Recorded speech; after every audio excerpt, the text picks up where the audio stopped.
Bising-bising sa tatay. Di ka na mag-iisa, wag matakot, laban lang kaibigan ko. Kasangga mo ako, tulong mo, kami ang tulay Pilipino. Ihahatid sa bayan ko, kapit bisig Pilipino, katabang dip. Nilapitan po ng kaibigan ko ang isang babae na nagsisegregate po ng mga kalakal, mga plastic bottles, at nilagyan po ng milk tea yan po sa tapat ng Iglesia ni Cristo. Mag-isa po ang babae, napakatahimik at hindi po nahimik, ang mahiyain po sa camera. Ang dami po tinanong ng aking kaibigan, pero po matipid po ang sagot ni ate. Natanong po ng kaibigan ko kung anong pangalan ni ate. Siya po pala ay si Ate Pamela, taga Tibag, at kaibigan po ni Ate Vilma Esguera. Kasama po niya si Ate Vilma sa pangangalakal. Nag-ikot po sila dyan sa crossing, dyan po sa parte ng Kalamba, para po makarami sila ng kalakal, kahon, karton, mga plastic bottles para po maibenta nila. At nalaman po rin namin na si Ate Pamela po ay may isang anak. So binubuhay na lang po niya ang kanyang sarili, at ang kanyang nag-iisang anak po ay may pamilya na rin.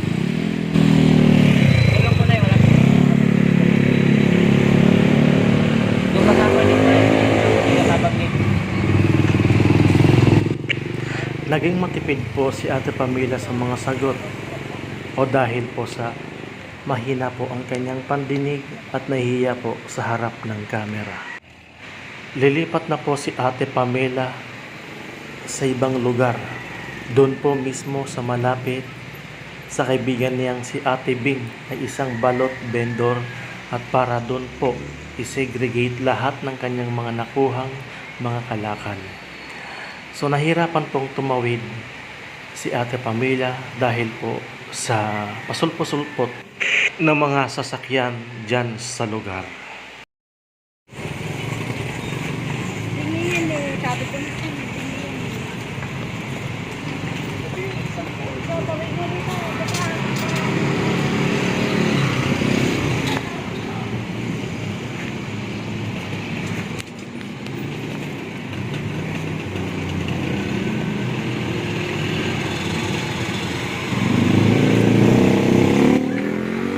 Nang mga oras na yan, nahihirapan na po si Ate Pamela na itabi ang kanyang kariton dahil po sa kabigatan nito sa punong-puno ng mga kalakal. Pasalamat na lamang po kami at may tumulong sa kanya na nagmagandang loob para po itabi ang kariton ni Ate Pamela.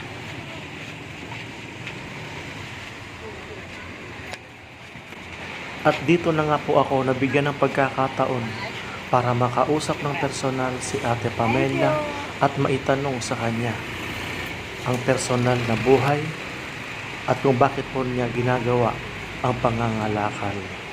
Sa una po, nahirapan po kami dahil po di niya ako maintindihan at hindi niya po ako marinig.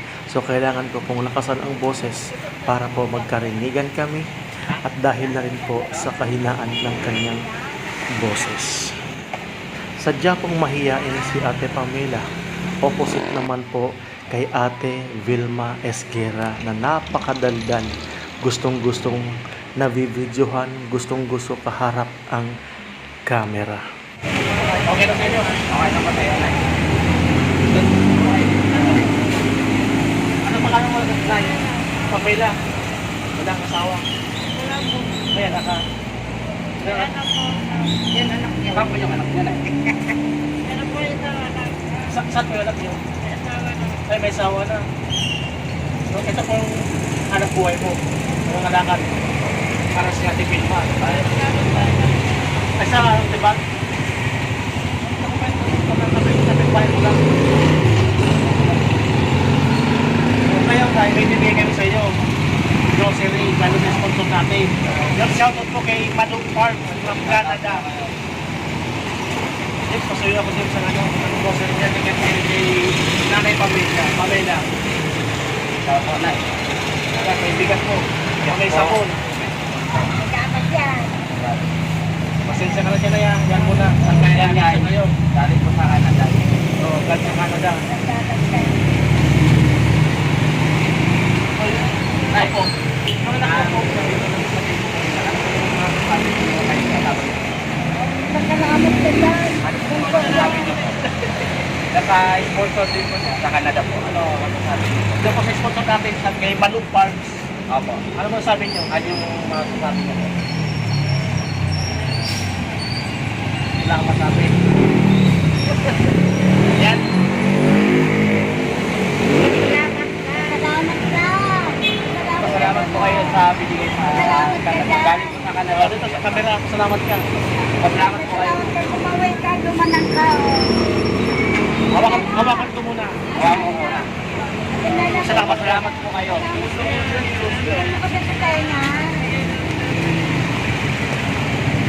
Yan mga katabang si Nanay Pamela po, medyo naiiyak at saka medyo po sa magsasalita. Mahina magtagalog salita. Gawa ng medyo din. Mahina po yung pandinig mo. Opo. O, mahina po yung pandinig ni. Opo. So sa maghapon na, nakakailang anak po kayo ng kalakan. Ano po yung araw-araw? Yung sa 150 po niya ano po yung gagawin mo niya? Pagpilihan pagkain. So ito pala guys, ang kaibigan namin si James. Hello po. Ang co-host ko. Ang Bisahe, taga-Bisaya yan. Bisaya po ako, from Cebu. Lods Dog. Saka Ate JB. Kababayan niyo, si James. Taga-Bisaya po. Cebu. Ano kayo ay? Dito po kayo lumaki sa Karamba. Sa pangangalakad niyo muna, inikot yung Karamba. Ito sa ano? Crossing. Hanggang anong oras po kayo nagkakalakad? Anong oras kayo nagkakalakad? Anong oras? Umaga?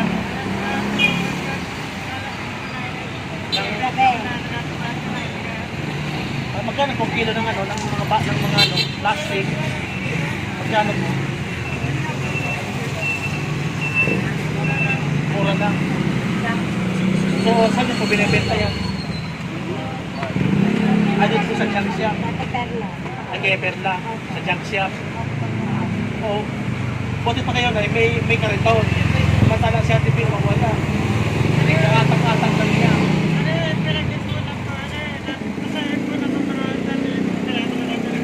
Pinagawa niyo po. O, puto yan. Dahil pagkabuhatin. O, talo ka, Vilma. Pag tag-ipon-ipon ka rin. Pag may ano, ipon-ipon ka. O, tayo mo si ate. Si ate Pamela, nag-ipon para na yung ano. May pagpabili ng bigas.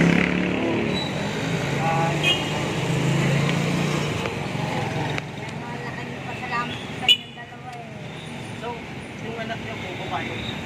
Ang unang pasalamatan niyo po, Panginoon. Siya po nagbibigay po sa atin. Nakapagpasalamat na ako kay Ama. Kasi siya kaya to. Siya po nang nagbibigay sa atin. Kaya nga, nagpasalamat ka ako di ba na kay Ama na. Mabutay niya na.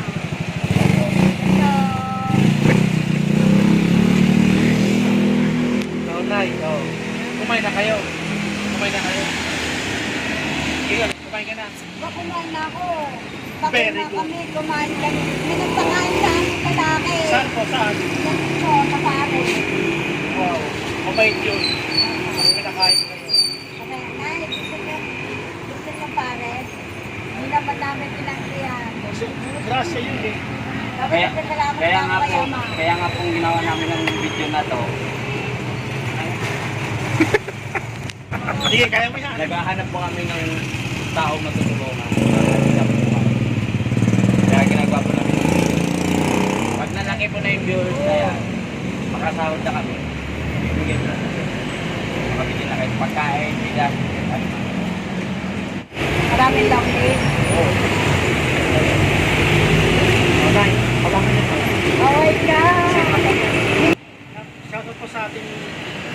generous na sponsor, Malu Farms from Canada. Siya po ang ating napakabait na major sponsor ni Katabang Day na taga Canada po. Ay isa rin pong Bicolana. So ito po ang ating mga beneficiary, si Ate Vilma at saka si Nanay Pamela. So sana po napasaya natin sila sa munting handog natin ng grocery. Opo, tama po. So sa mga hindi pa po dyan nakasupport kay Katabang Day, support na po kayo para lagi po kayong updated sa aming mga video pang darating. Opo. Maraming salamat. Naman po, makabalik din po sila ng maayos po dito. Nasa Babalik kami dito. Babalik yan, bibigyan Babalot din po sa kasi Yan, tropa namin yan, oh, sa James. Oo, lagi yung pinapanood sa mga YouTube ko. dito. Ito, tinasipon ka rin. Ilang nga po akong cellphone eh. Ilang cellphone ito. Kung gusto ko nga po magkaroon ng cellphone. Oh, sama kayo sa amin. Mag-start size of Oo. Ay, masama yan. Ay, masama ba? Sabi ko, Ay, naka-cellphone ka na. Masama yan. Bali ka na mangingi. Wala magnakaw. Yan, tama yan na. tama. Yan. Mga tabang, binipiro ko lang po sila. Hindi ko namin gagawin yun. Hindi namin gawain yun na Opo. sa Hindi mag-stats namin ng gawain cellphone. po yun. Kahit pa mahirap kami, sila, hindi sila po nagnanakaw. Kasi ba't yun? Nangingi po kami. Lalakan lang po lang. Ang wala ka lang po talaga kami. Madami na si ate, oh. Talo ka. Kasi marami. Kunti lang, oh. Wala ka pagtulak eh. Kaya mo na, magkakaroon din ako ng bike. Lapit na, no? Ang tagatulak mo yun, oh. Yan. Yan, yan. Uy, tulak mo to ha, pag madami tong kita ha. Pasada. Napakabait po. Magkapit-bahay po silang dalawa. Si Ate Vilma Santos at saka si Ate Pamela. Yan, ito po sa Calamba, Laguna po yan. So sa susunod pong araw, nasa Bicol na po kami yan. Doon na po ulit kami. So balik pasadal po kami dito sa Calamba, Laguna para po balikan din sila sa mga susunod nating vlog. Kaya maraming salamat po sa ating mga sponsor. Maraming salamat. Lalo po sa ating mga team puso dyan. Sila Ma'am Fabs, yung mga member po ni Katabang Dave at saka yung mga nagpapalipad po ng dalan. Maraming salamat po. Ma'am Ness Vlog at sa iba po. Hindi ko na po maisay sa lahat. Basta po maraming salamat. God bless. Buksan ang lalagyan yan. Basta kapag